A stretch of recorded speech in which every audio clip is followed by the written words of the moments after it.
साद तिथेच द्यायची जिथे प्रतिसाद ऐकू येईल.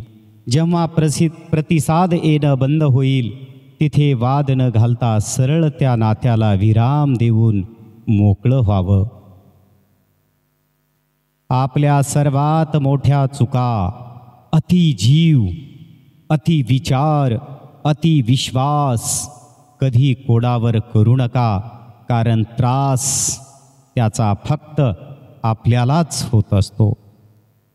काही जण पायरीवरील शेवाळासारखी असतात, आधाराचं सोंग घेऊन कधी पलटी करतील याचा पत्ता पण लागू देत नाहीत. बरोबर आहे ना? सत्य हेच आहे की माणसांना माणसाचीच गरज आहे.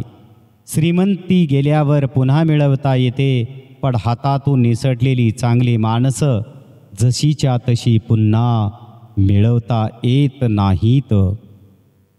मौन यह उस व्यक्ति के लिए सबसे अच्छा उत्तर है जो आपके शब्दों को महत्व नहीं देता.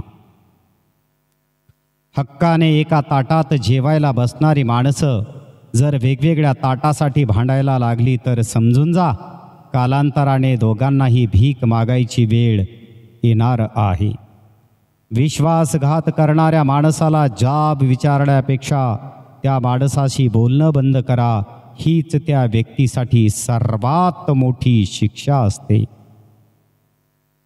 काळ कितीही बदललेला असो, मॉडर्न राहावं, पण स्त्री जातीची मर्यादा आणि संस्कार याचा समतोल राखता आला पाहिजे.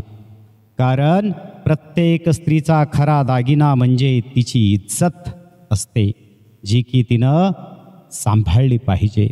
आणि स्त्रीच्या हातामध्ये खऱ्या अर्थाने तिचे आईवडील, भाऊ बहीण, तिचे सासू सासरे, तिचा नवरा, तिचे लेकरं या सर्वांची इज्जत असते. त्यामुळे या सर्वांना शर्मेने मान खाली घालण्याची गरज पडू नये. अशा प्रकारचं वर्तन प्रत्येक सुसंस्कारिक स्त्रीचं असणं अत्यंत आवश्यक आहे. ओम नमः शिवाय नमः.